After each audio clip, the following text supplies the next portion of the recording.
Hello guys, मैं राजेश भंडारी। आज आपके लिए कुछ एमसीक्यू लेके आया हूँ थ्री फेज इंडक्शन मोटर के, जो पार्ट 2 है। पार्ट 1 मैंने करवा दिया था, ठीक है, जिसमें 25 क्वेश्चन किए थे हमने। आज हम पार्ट सेकंड लेके आए हैं, तो इसमें देखते हैं फर्स्ट क्वेश्चन क्या है। The starting torque of induction motor is maximum, यानी मैक्सिमम कब होता है। ठीक है, तो मैक्सिमम के लिए एक कंडीशन होती है कि हमारा जो रोटर का रेजिस्टेंस होता है वो इक्वल होना चाहिए रोटर के रिएक्टेंस के बराबर। ठीक है, तो इसको आप याद कर लो। तो डायरेक्ट इसको क्या हो जाएगा, फर्स्ट ऑप्शन जो है राइट आंसर हो जाएगा इसका। ठीक है, अगला क्वेश्चन है कि जो watt meter reading in no load test of induction motor gives. तो इंडक्शन मोटर में नो लोड टेस्ट किया जाता है। ठीक है, नो लोड टेस्ट यानी जब मोटर को बिना लोड के कनेक्ट करते हैं, रोटर में कोई लोड कनेक्ट नहीं करते आपका, तो उसमें जो होगा वो क्या शो करेगा वाट मीटर में, टोटल लॉस जो हो रहे होंगे किसमें, रोटर में और नो लोड में। ठीक है, अब उसमें टोटल जो लॉस है उसमें आपका कौन कौन से लॉस आ सकते हैं। एक तो कोर लॉस होगा, ठीक है, एक आपका फ्रिक्शन लॉस हो गया, ठीक है, और एक आप हो गया विंटेज लॉस। ठीक है, जो मतलब एयर गैप होता है ना स्टेटर और रोटर के बीच में, ठीक है, उसमें जो एयर होती है तो उसके कारण जो लॉस होता है उसको विंडेज लॉस बोलते हैं। ठीक है, तो ये 3 लॉस होते हैं, तो इसका जो राइट आंसर होगा वो डी हो जाएगा। क्योंकि कॉपर लॉस जो होता है ये आपका जब ब्लॉक रोटर यानी ऑन लोड टेस्ट करते हैं उसमें हमें मिलता है ये। ठीक है, अगला है कि with increase of load the speed of induction motor. तो जब भी हम लोड इंक्रीज करेंगे तो स्पीड क्या हो जाएगी, डिक्रीज हो जाएगी, क्योंकि स्पीड जो होती है इनवर्सली प्रोपोर्शनल टू लोड, यानी लोड के बढ़ने पर स्पीड क्या हो जाएगी, कम हो जाएगी। ठीक है, तो इसका राइट आंसर बी हो जाएगा। If in three phase induction motor two phase open accidentally the motor will be. ठीक है, अगर मान लो थ्री फेस मोटर है हमारी, ठीक है, और उसको हमने थ्री फेस सप्लाई दे रखी है, थ्री फेस मोटर है तो थ्री फेस सप्लाई देने, अगर उसके दो फेस अगर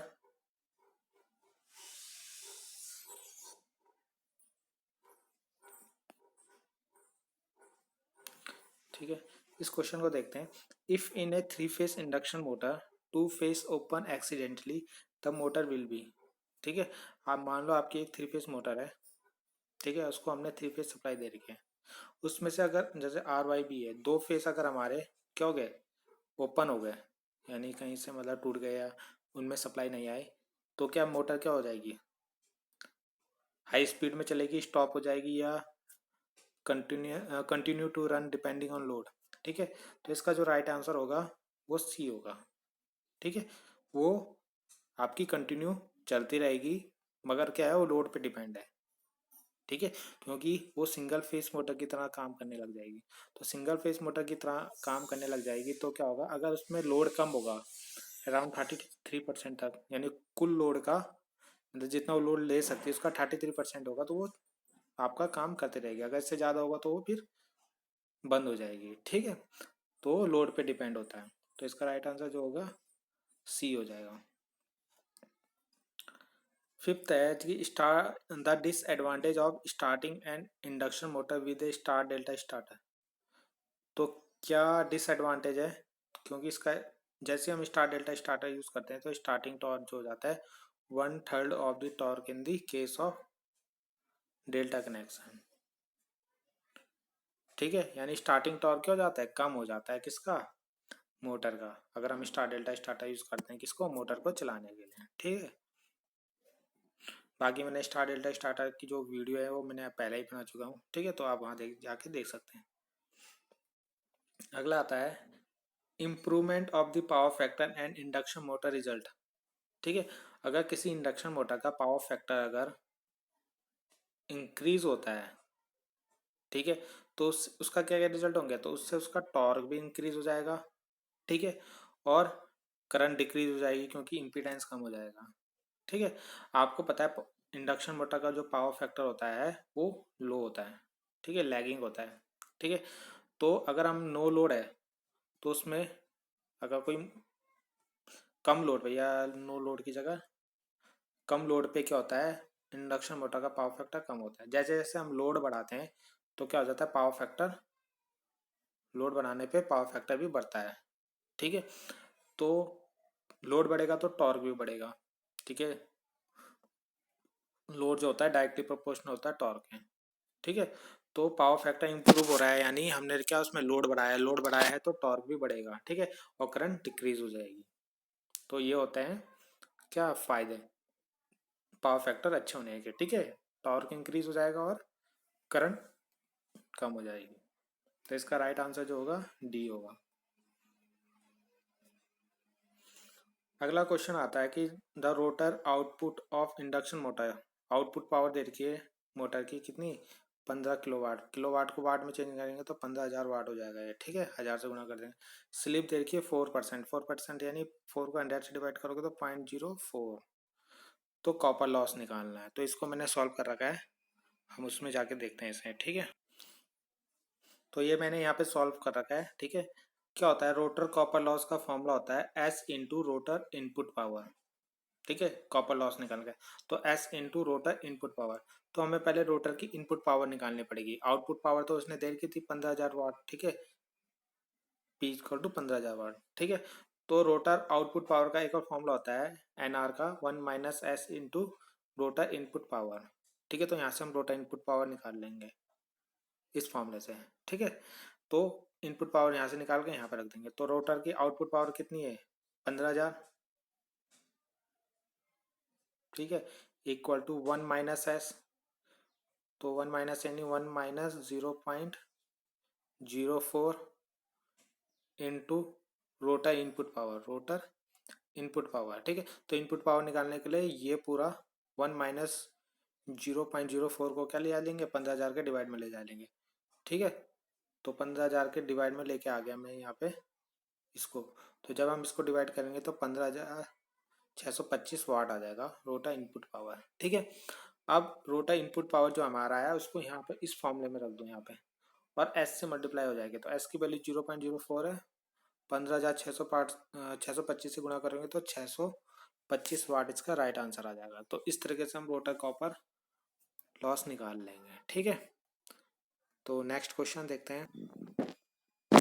तो इसका राइट आंसर जो हो जाएगा 625 वाट हो जाएगा। ठीक है, तो नेक्स्ट क्वेश्चन देखते हैं। For smooth starting of three phase squirrel cage induction motor के लिए कौन सा स्टार्टर यूज करते हैं हम, तो ऑटो ट्रांसफार्मर जो होता है स्मूथ स्टार्टिंग के लिए होता है, क्योंकि उसमें हम जो होता है वोल्टेज को क्या करते हैं, ऑटो ट्रांसफार्मर में क्या होता है, टाइपिंग होती है, तो जिस हिसाब से हमें वोल्टेज चाहिए होगी उस हिसाब से हम उसको धीरे धीरे इंक्रीज करके मोटर को स्टार्ट कर सकते हैं। ठीक है, नेक्स्ट क्वेश्चन है द क्रॉलिंग एक in an induction motor is cause by.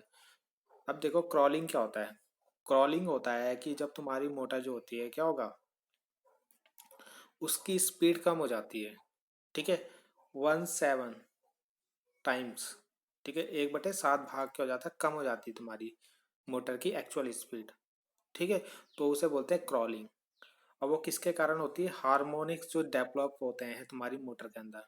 ठीक है, अब हार्मोनिक्स क्या होते हैं, जैसे हम थ्री फेज सप्लाई देते हैं, ठीक है, स्टेटर में, तो क्या होता है थ्री फेज सप्लाई के कारण हमें पता है एक रोटेटिंग मैग्नेटिक फील्ड जनरेट होता है मोटर के अंदर। ठीक है, अब ये हो जाता है, ये जो रोटेटिंग मैग्नेटिक फील्ड होता है ये साइन वेव की फॉर्म में होता है। ठीक है, जैसे साइन वेव क्या होती है, ऐसी वेव।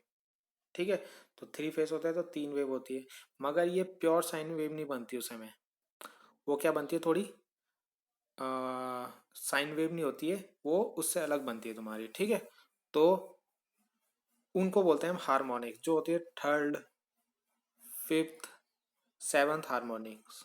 ठीक है, तो इनके कारण क्या होती है, जो तुम्हारा मोटर होती है वो उसकी स्पीड कम हो जाती है।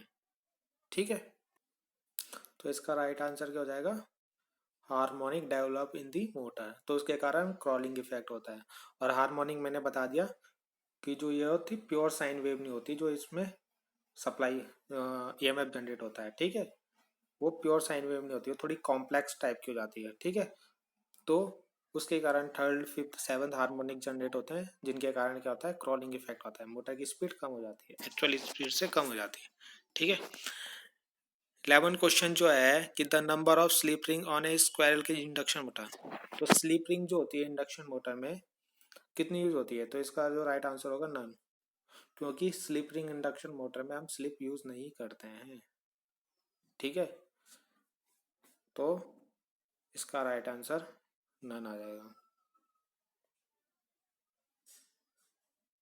नहीं, स्लिप रिंग, हाँ, स्क्वायरल केज इंडक्शन मोटर में हम स्लिप यूज नहीं करते। ठीक है, तो इसलिए इसका आंसर नन आ जाएगा, क्योंकि स्लिप रिंग मोटर में यूज करते हैं स्लिप रिंग, स्क्वायरल केज में स्लिप रिंग यूज नहीं होती। ठीक है, तो इसका नन आंसर आ जाएगा। अगला आता है insert insertion of resistance in the stator of induction motor, यानी जो स्टेटर होता है हमारा, ठीक है, स्टेटर में जो थ्री फेज सप्लाई आती है, ठीक है, उनमें हम रेजिस्टेंस को क्यों लगाते हैं, जैसे थ्री फेज सप्लाई आती है तो इनके सीरीज में यहाँ पे रेजिस्टेंस लगा देते हैं, ठीक है, सप्लाई के। तो ये क्यों लगाते हैं, स्टार्टिंग टॉर्क को कम करने के लिए। ठीक है, यानी इससे क्या हो जाता है, स्टार्टिंग टॉर्क जो होता है डिक्रीज हो जाता है, क्योंकि हमें पता है जो इंडक्शन मोटर होती है वो स्टार्टिंग में हैवी करंट और हाई स्टार्टिंग टॉर्क होता है, तो उनको कम करने के लिए हम रेजिस्टेंस लगाते हैं, जिससे उनकी वोल्टेज कम हो जाती है, तो उससे टॉर्क क्या हो जाता है, कम हो जाता है, तो स्टार्टिंग टॉर्क कम हो जाता है। ठीक है, अगला आता है in three phase squirrel cage induction motor. जो three phase squirrel cage induction motor होती है उसका रोटर जो होता है, ठीक है, वो कैसा होता है, तो इसका जो रोटर होता है, इसका जो बी आंसर होगा वो राइट आंसर होगा। ठीक है, जैसे हम देखेंगे स्क्वायरल केज का जो रोटर होता है ऐसा होता है कुछ, एक मिनट, ठीक है, कुछ ऐसा होता है, यहाँ पे ऐसे गोले गोले से होते हैं, ठीक है, और ऐसे इसके बार कंडक्टर ऐसे स्क्यूड होते हैं, ठीक है, स्क्यूड का मतलब टेढ़ा होते हैं, ठीक है, और ये होती है एंड रिंग। ठीक है, ये दोनों साइड होती है, तो जो रोटर होता है वो दोनों साइड एंड रिंग से क्या होता है, शॉर्ट सर्किटेड होता है, तभी इसमें ईएमएफ जनरेट होती है आपकी। ठीक है, अगर ये शॉर्ट नहीं होगा तो ये ओपन हो जाए, ओपन रहता। ठीक है, इसलिए इनको एंड रिंग से क्या करते हैं, शॉर्ट करते हैं दोनों साइड से इसके रोटर को। तो इसका राइट आंसर होगा ये कि नहीं, ये नहीं, ये rotor conductor are short circuited through end rings. ठीक है, तो 20 का राइट आंसर हो जाएगा। 14 वाले क्वेश्चन को देखते हैं। The starting torque of a three phase squirrel cage induction motor is, तो इसका 1.5 time the full load torque. ठीक है, जो थ्री फेज इंडक्शन मोटर है उसका स्टार्टिंग टॉर्क 1.5 टाइम्स ज़्यादा होता है, कितना, किसका, फुल लोड टॉर्क है, इसलिए हम उसके टॉर्क को और करंट को स्टार्टिंग में कम कर दें। ठीक है, तो इसका राइट आंसर ये हो जाएगा। मीडियम साइज की जो इंडक्शन मोटर होती है उनके लिए स्लीप जनरली होती है कितनी, 4%। 4% का मतलब कितना हो गया, 0.04। ठीक है, तो ये मीडियम साइज की स्लीप के लिए, मीडियम साइज की मोटर के लिए स्लीप की वैल्यू होती है। ठीक है, अगला आता है double cage, double squirrel cage induction motor. तो डबल जैसे नाम से पता चल रहा है डबल केज, यानी इसमें दो वाइंडिंग होती है और दोनों क्या होती है, रोटर में होती है, और कैसी होती है, पैरेलल होती हैं।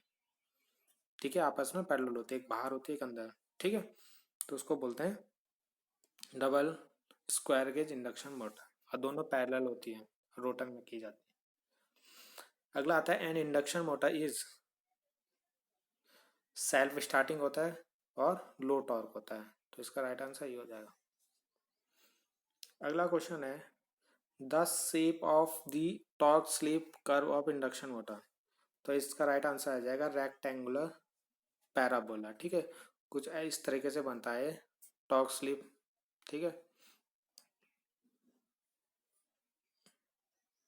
ठीक है, इस तरीके का, तो ये रेक्टेंगुलर पैराबोला शेप का होता है। ठीक है, जो ब्लॉक रोटर टेस्ट और induction motor is use to find leakage reactance भी हमें इससे मिलता है, पावर फैक्टर को भी हम चेक करते हैं। ठीक है, और शॉर्ट सर्किट करंट भी हम चेक करते हैं कि जब कभी शॉर्ट सर्किट हो जाए तो उससे हमारी मोटर को में कितनी करंट फ्लो होगी है और कैसे वो वर्क करेगा। तो इसका राइट आंसर जो हो जाएगा ऑल ऑफ दी एबव। तो ये तीनों चीज़ें इसमें चेक किया जाती है ब्लॉक रोटर टेस्ट में। ठीक है, the cogging of induction motor can be avoided by, ठीक है। अब पहले समझेंगे हम कॉगिंग क्या होता है। कॉगिंग का मतलब क्या होता है कि जो तुम्हारी मोटर होती है स्टार्टिंग में क्या हो, स्टार्ट ही नहीं होती। ठीक है। अब वो क्यों हो जाता है उसको समझ लेते हैं। वो इसलिए हो जाता है कि जो हमारा स्टेटर होता है, स्टेटर के जो स्लॉट होते हैं, ठीक है, और ये स्टेटर हो गया आपका, और जो रोटर के स्लॉट होते हैं, ठीक है, अगर वो इक्वल हैं, यानी जितने स्लॉट इसमें हैं उतने ही रोटर में स्लॉट हैं, और वो आपस में क्या हो जाते हैं, इंटरलॉक हो जाते हैं। ठीक है। जिसके कारण क्या हो जाती है, मोटर स्टार्ट नहीं होता है। अगर वो एक दूसरे की सीध में आ गए या स्ट्रेट उसमें आ गए तो क्या हो जाते हैं, ब्लॉक हो जाते हैं, जिससे मोटर स्टार्ट नहीं होती। तो इसको बोलते हैं कॉगिंग। तो कॉगिंग को कैसे दूर किया जाता है, उसमें क्या करेंगे, जो रोटर के जो स्लॉट हैं उसको ज़्यादा कर देंगे और स्टेटर के स्लॉट को थोड़ा कम कर देंगे, यानी अनइक्वल कर देंगे, इक्वल नहीं रखेंगे। तो जो इसका राइट आंसर होगा डी। ठीक है। तो आज के लिए इतना ही था। ये 20 क्वेश्चन मैंने आज इसमें कराए हैं। ठीक है। तो 25 पहले कराए थे तो 20 ये हो गए, तो क्या 45 क्वेश्चन हो गए। अब 20 क्वेश्चन लगभग और करवाऊंगा मैं इस चैप्टर से। ठीक है। थ्री फेज इंडक्शन मोटर गया। ठीक है। तो थैंक्स, आई होप आपको ये समझ में आ रहा होगा। ठीक है।